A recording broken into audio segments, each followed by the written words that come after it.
व्यतिकरण मापी में हमने न्यूटन रिंग और माइकेलसन व्यतिकरण मापी के बारे में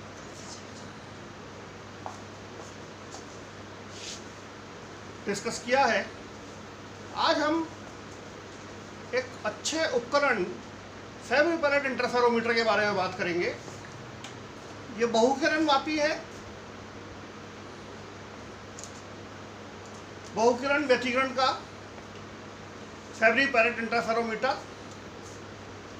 फेबरी पेरेट इंटरफेरोमीटर में बेसिकली दो ग्लास प्लेटें लगी हुई होती हैं। इसके बीच में वायु की फिल्म बनती है। कोई भी एकवर्णी प्रकाश स्रोत से आने वाली किरण जब इस वायु फिल्म पर आपतित होती है तो उसका परावर्तन और अपवर्तन होता है। हम परावर्तन गुणांक और अपवर्तन गुणांक को लिखें। परावर्तन गुणांक R। उससे पहले देखिए इसमें जो किरणें आ रही हैं वो ये पहली किरण, ये आपतित किरण है। A1 R1 ये इस सतह से परावर्तित किरण और A1 B1 ये इस के अंदर पारगमित किरण है अपवर्तित, और इससे पार निकलने का B1P ये पारगमित किरण है।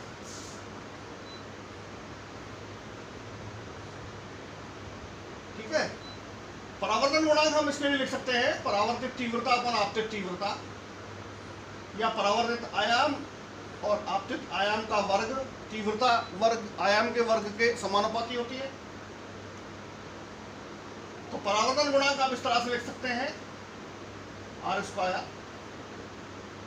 और पारगमन गुणांक ट्रांसमिशन कोफिशिएंट T, पारगमित तीव्रता अपॉन आपतित तीव्रता, तो ये इस तरह से हम इन्हें काम में लेंगे, परावर्तन गुणांक R और पारगमन गुणांक T को। प्रारंभिक तीव्रता जो आ रही है वो हमारे पास है A0। तो पारगमित किरण हमारे पास होगी, यहां से परावर्तित किरण तो हो जाएगी A0√R, और पारगमित किरण हमारे पास हो जाएगी A0√T। ये देखिए यहां पर। अब जो इस बिंदु के लिए आपतित किरण है उसका आयाम आपके पास है A0T, A0√T। तो परावर्तित में यहां पर तो हो जाएगा A0√T और √R ये आपतित आयाम, और √R ये हमारे पास है परावर्तन गुणांक का वर्गमूल। और इसी तरह से पारगमन के लिए आपतित किरण का आयाम हमारे पास है A0√T, और पारगमन गुणांक √T, so it is A0 × T। अब इस बिंदु पर विचार करें। इस बिंदु के लिए आपतित किरण हमारे पास ये है जिसका आयाम है A0√T √R। तो परावर्तन होगा यहां से आपतित आयाम और √R।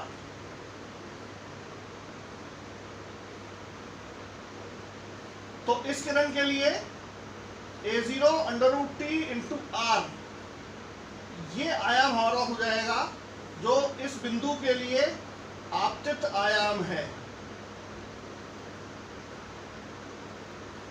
अब यहां से फिर परावर्तन हो रहा है, तो परावर्तन में हम आपतित आयाम को गुणा करेंगे √R से और पारगमित आयाम को गुणा करेंगे √T से।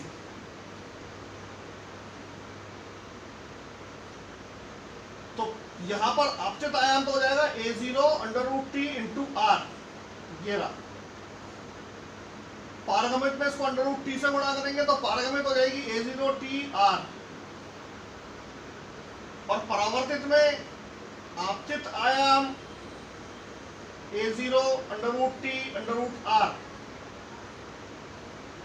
यानी A0 under root T R, यहाँ पर आपतित ये है तो परावर्तित हमारे पास जो होगी इसको अंडर रूट आर से मल्टीप्लाई करेंगे, तो इसके लिए आयाम हमारे पास इस तरह से आ जाएगा। पुनः अब ये इस बिंदु के लिए आपतित किरण है, यहां से पुनः परावर्तन हो रहा है, तो ये वाला आयाम इंटू अंडर रूट आर,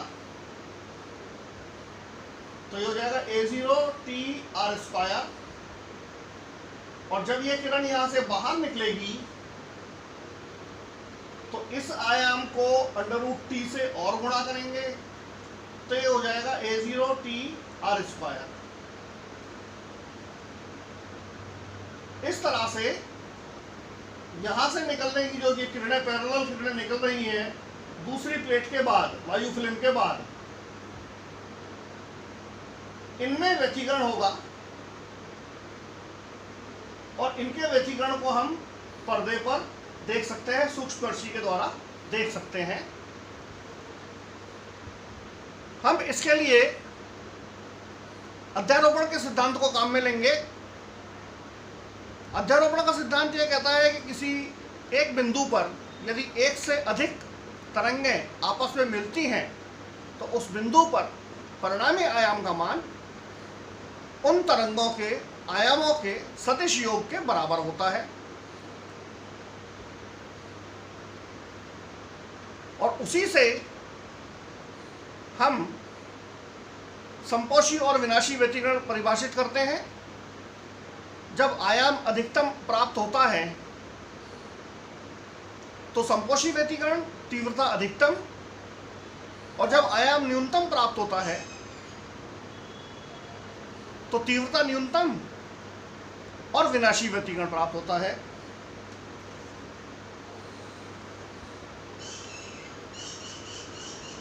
परावर्तित आयाम आप देख रहे हैं, एक परावर्तन पर A0 अंडर रूट आर और पारगम्यत आयाम A0 अंडर रूट टी।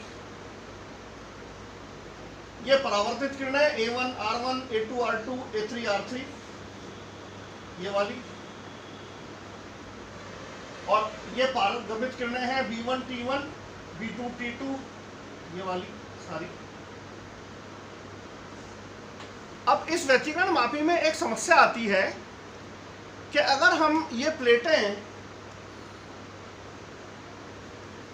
पूरी तरह से समानांतर ले लें तो समानांतर वायु फिल्म में आपने देखा है कि परावर्तित किरणों का व्यतिकरण प्रतिरूप और पारगमित किरणों का व्यतिकरण प्रतिरूप, यानी यहां पर व्यतिकरण प्रतिरूप और यहां पर व्यतिकरण प्रतिरूप, ये परावर्तित किरणों का व्यतिकरण प्रतिरूप बनेगा, ये पारगमित किरणों का व्यतिकरण प्रतिरूप बनेगा। दोनों एक दूसरे के पूरक होते हैं।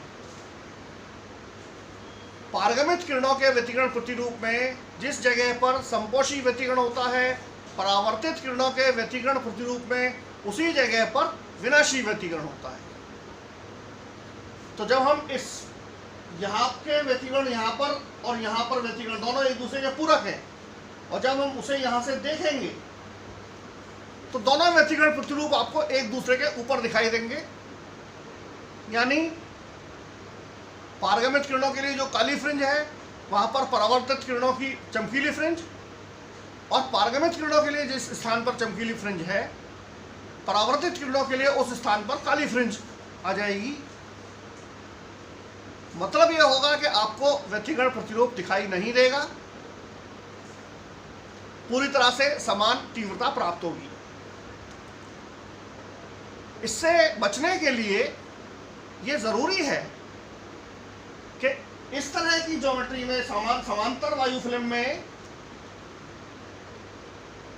या तो हम किसी एक व्यतिकरण प्रतिरूप को देखें,